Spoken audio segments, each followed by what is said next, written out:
क्या जो दिखाई नहीं देता वो अस्तित्व में नहीं होता? क्या प्रेम दिखाई देता है? क्या विचार दिखाई देते हैं? क्या चेतना दिखाई देती है? नहीं। फिर भी हम जानते हैं कि वे हैं। आज भगवान श्री कृष्ण आत्मा के बारे में एक ऐसा सत्य बताने वाले हैं जो आंखों से नहीं देखा जा सकता, लेकिन जिसके बिना जीवन संभव ही नहीं है। जी हाँ, धर्म दर्शन कक्षा से मैं अश्विनी मिश्र।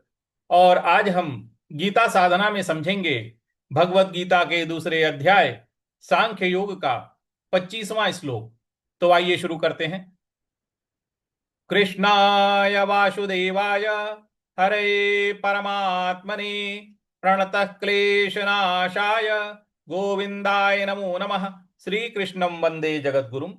जय जय श्री राम। तो आइए पठन शुरू करते हैं। ओम श्री परमात्मने नमः। श्रीमद्भगवद्गीता अथ द्वितीयोऽध्यायः।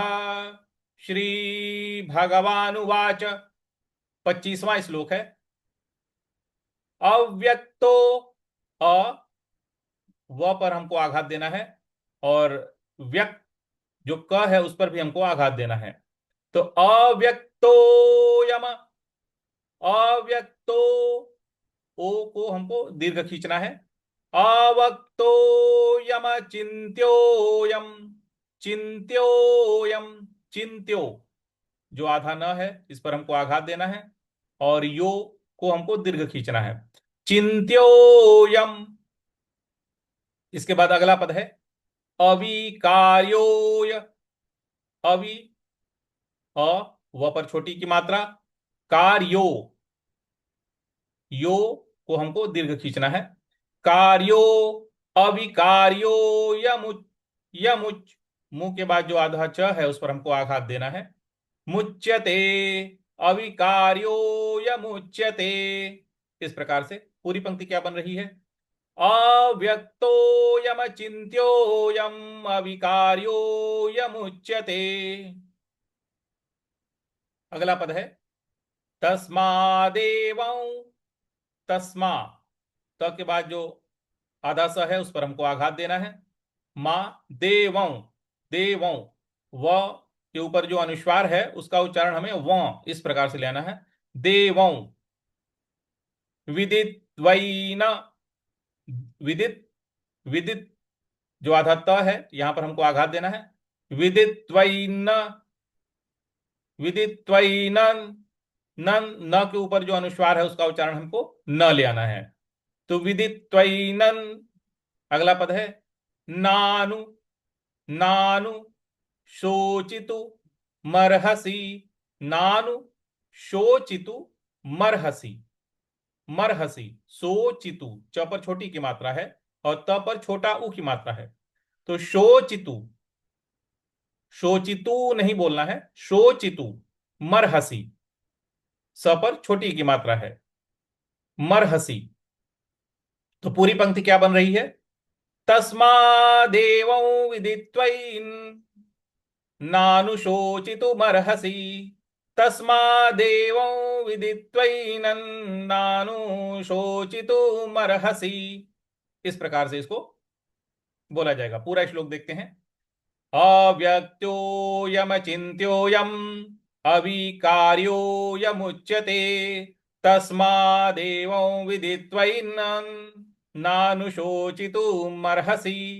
इस प्रकार से पूरा इसको पढ़ा जाएगा। इसका व्याकरण नोट कर लीजिएगा और कम से कम 5 बार इसका अभ्यास अवश्य कीजिएगा। आइए हम सभी लोग एक साथ इसका उच्चारण करते हैं। ओम श्री परमात्मने नमः। श्रीमद्भगवद्गीता अथ द्वितीयोऽध्यायः। श्री भगवानुवाच। अव्यक्तोऽयमचिन्त्योऽयम् अविकार्योऽयमुच्यते तस्मादेवं विदित्वैनन्नानुशोचितुमर्हसि। इस प्रकार से इसको पढ़ा जाएगा। शब्दार्थ की तरफ आते हैं। अव्यक्त अयम का अर्थ होता है यह आत्मा इंद्रियों से प्रत्यक्ष नहीं है। आत्मा को इंद्रियों से नहीं जाना जा सकता,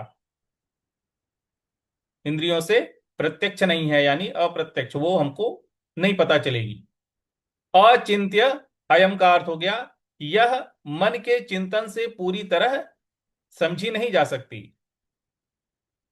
अविकार्य अयम का अर्थ हो गया इसमें कोई परिवर्तन नहीं होता।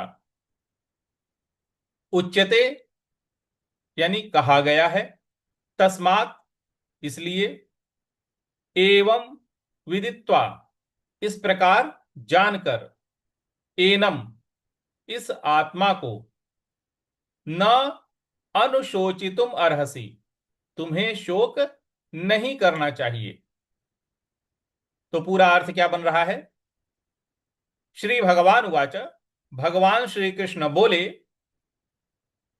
यह आत्मा अव्यक्त है, अचिंत्य है और अविकार्य है, इसलिए इस प्रकार आत्मा को जानकर तुम्हें शोक नहीं करना चाहिए। आत्मा आंखों से दिखाई नहीं देती, मन उसे पूरी तरह पकड़ नहीं सकता और उसमें कभी कोई परिवर्तन नहीं होता। यानी आत्मा अनुभव की वस्तु है, इंद्रियों की नहीं।